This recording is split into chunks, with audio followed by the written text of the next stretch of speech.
guys, welcome back to another Get Ready with me. My name is Laura Pickens. I'm an American living in Russia. I'm also a speaking coach where I hold 1-hour private lessons with my clients where I help them speak English better. But not only speak English better, just speak better and have great conversations. Each week I have a little summary of the things that I talked about last week or the things I plan on talking about this week. And today's topic is about the idea, why do I make this content? What is my great mission in this world? And that is to bridge divides between people, to have great conversations with people on the other side, to see their humanity and understand them and hope that they see me and understand me. How to have a conversation with someone you truly disagree with on a fundamental level, and why it's so important to try. So all of that is in today's conversation as I do this look. And with that, let's get started. Welcome back, everybody. We're going to get ready today while I tell you a little bit about what's on my mind for this week of conversations. The first thing that's on my mind is I still have not found a good foundation that matches the color the way I like. My favorite makeup is gone, so I'm going to be trying to mix what we have, whatever. Makeup is an art, not a science. Just like language. I want to start today's conversation with the idea of why do I take all this time out of my life to film these videos for you? Not just the YouTubes, but also Instagram daily reels that I create for my audience. I don't do advertising. I don't make any money off of it. So why do I spend a great deal of my life making content? The reason for that is I have a mission. As an American, I am terrified, horrified, disgusted by what's happening in America right now. And it has been happening in America since about 2016. And that is the deepening divide of our people. When people talk about civil war now, they're not joking. Couldn't believe it a couple years ago, but now it's not such a thing of fiction. And there's other things happening across the world in different countries. But as an American, I speak of my expertise and what I know, and that is America. I grew up in a very divided state. I grew up in South Carolina, which is a very racist state. I'm not here to prove or disprove that. I could point you to data, but I will point you instead to my experiences of living there. And not just that it's racist, it's very much divided down the line of religion and economic level, us versus them, Republican versus Democrat. It's more like hearkening back to the days of the Civil War, of Southern pride against those evil elite Northists. But these divides have become weaponized against the American people in the last 10 years or so. And I've watched people, civil people, normal people, good people, become full of hate. And with that hate comes the ability to dehumanize the other. This is a topic I talk a lot about on my channel. So why is it an American in Russia is talking about the divide in America? Well, that's because I have crossed borders. I have gone to the great other of America. When I was a little girl growing up, we were taught that we were lucky that we weren't born in the Soviet Union. They were the antithesis of America. They were the evil empire. They were the other. And that's one of the reasons why I wanted to come here, because I wanted to see what that other was. I've gotten to experience what it's like to literally walk to the other side. And I'm obsessed with the observations of humanity, and I've gotten to see what other is and what other isn't. The things that divide us and the things that connect us. And understanding so much of what divides us is not actually real. And with this knowledge, I try to point it right back at America and go, guys, the other is not so other. So why do I make this content? Because it's a chance for me to show the humanity on both sides of whatever both sides we're talking about, whether it's American and Russian or inside America itself. And there is a very good solution to a lot of the problems that we face because of this, and that is to not forget the humanity of the other side. This was my own little personal mission I had to spread the idea of kindness and empathy, and I was grateful that it hadn't affected my family until it did. And now my world mission has become my own little personal mission as well. I have seen the effects of the dehumanization that's happening in America affect my own family. And it's in a way that I never expected. Me and my parents are on the same ideological side. I thought the hate that has consumed so many families and broken them apart wouldn't happen to my family, but it did. Because my family has been so surrounded by hate, they themselves have become consumed with it, hating the other side. And I understand why. But what it did to them is that hate infested them. And now the hate has no boundaries. Hate is easy. My father has come to hate his childhood hero that he has loved his entire life because he falls on a different ideological side than him. And he's come to hate me. And honestly, I don't have a good answer for you. There never is a good answer why.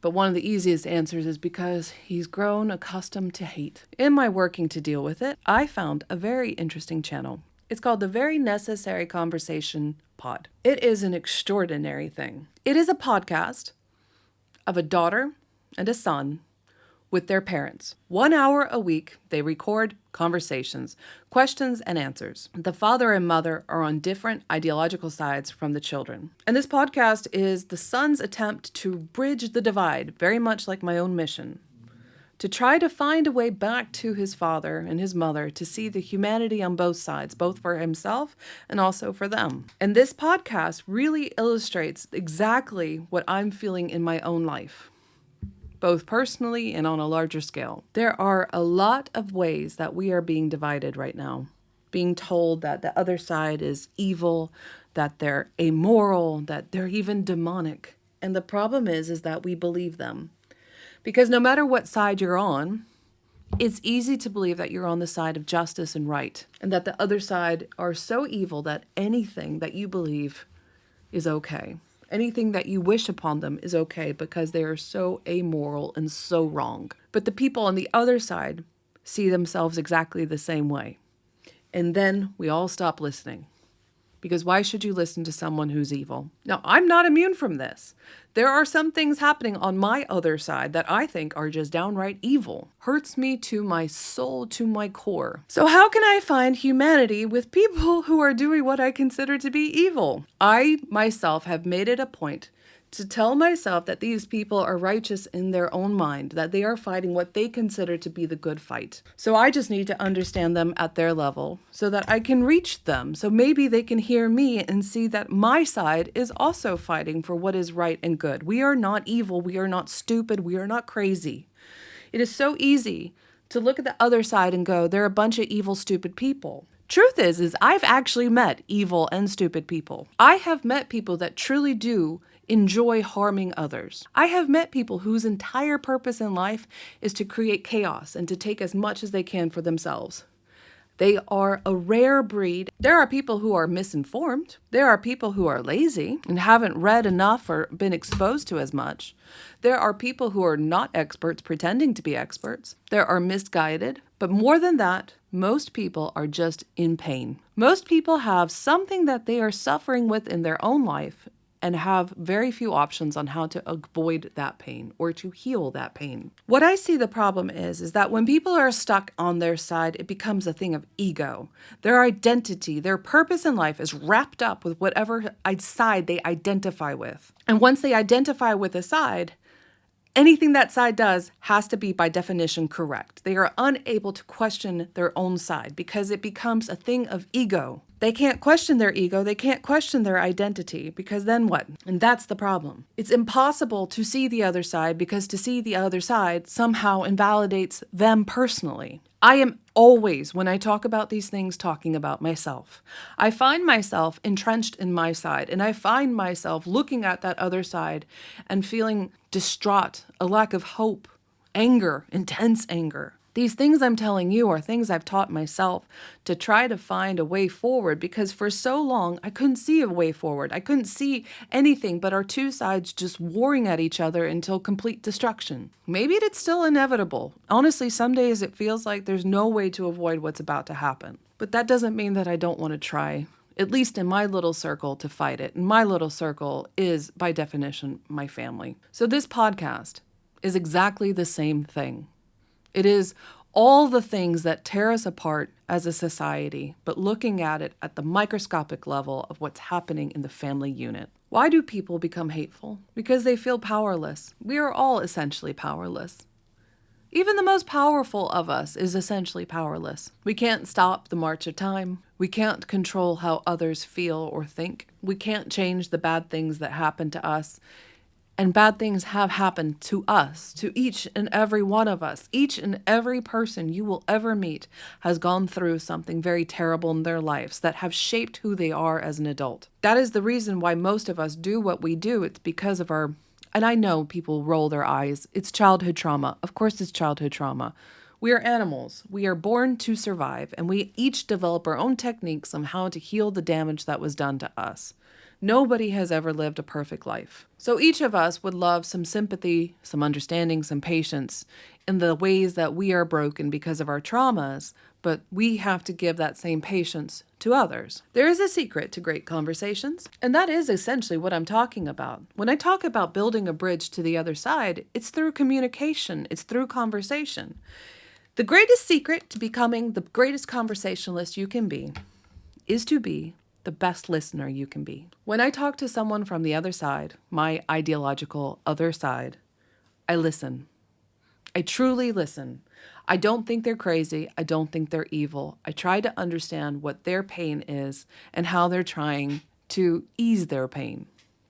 I'm listening to their problems because I promise you, because this is true for everybody, they feel like their problems are not being heard. I have again started with the wrong color. So there is one problem with what I said. In order to have great conversations, you have to be a great listener, but that other person should also be a listener. And if that other person is not listening, there's very little that you can do.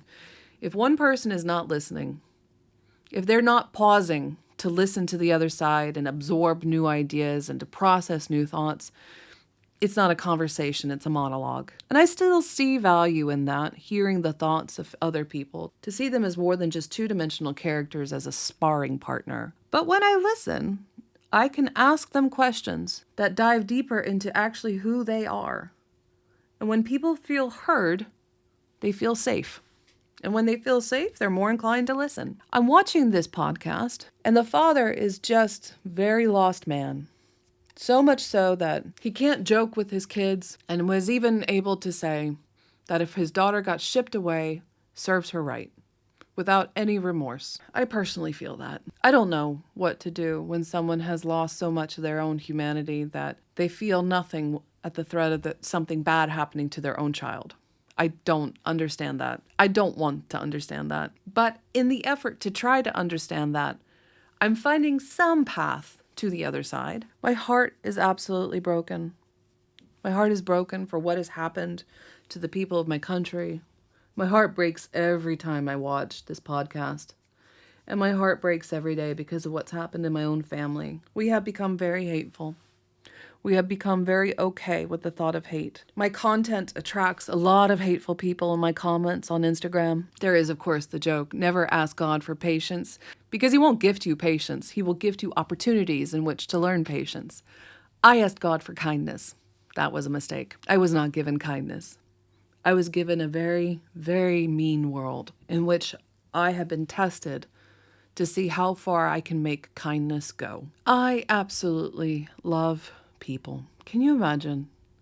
Most people can say that they hate people without batting an eye, because it's very easy to not like people. They're cruel, they're selfish. Most of the problems in the world have been caused by people themselves. I love people. It's not even a choice. It's in my blood. Nothing makes my heart sing better than when a community comes together to help each other, when strangers help strangers, when connections are made between people. I love hearing all their stories of love and success and even of pain, because these are things that we all experience, and this connects all of us. We all have had these emotional moments in our lives. So what I consider a great conversation is when we're able to share those experiences, to share those emotions that we have, to see our own lives and other people, to have new experiences through the eyes of someone else. If I could make a wish, if I had a magic wand, I would wish that we could all see each other as members of our own family. And by members of our own family, I mean extensions of ourselves. The ability to still see other people, no matter how different they are from us, as the same. We are all humans. We all have emotions. We all have pain. We all have stories of triumph and failure. We have 1,000 things that connect us and very few things that separate us. I know I sound like a hippie. I know I sound naive And all I want is world peace. Why can't we all just get along? But I actually do mean it. And I mean it on a small scale. I mean, help out your neighbor. Hold the door for them. Give food to the person who's hungry next to you when you have excess. I mean, when someone does something that seems strange or unusual, use the benefit of the doubt that you just don't understand them and each person is worthy of being understood. I have no illusion that I am incapable of stopping the world's divides, but I do have the naive hope that I can heal my tiny little corner of my world. And I'm not going to let the futility of the scale of things stop me from trying to make my little world a better place. So I'm going to keep making my content that promotes a message of understanding, kindness, and empathy about emotional health, just like the people that make this podcast are helping me heal my heart, and they don't even know who I am. They'll never know. I'm hoping that somewhere along the way, my message falls into the ears of someone who needs to hear it, or hopefully inspires someone else to create their own message. And even if that own message was for their own parents, I will have done my part. So in summary, don't forget the human on the other side, and be kind. Just be kind.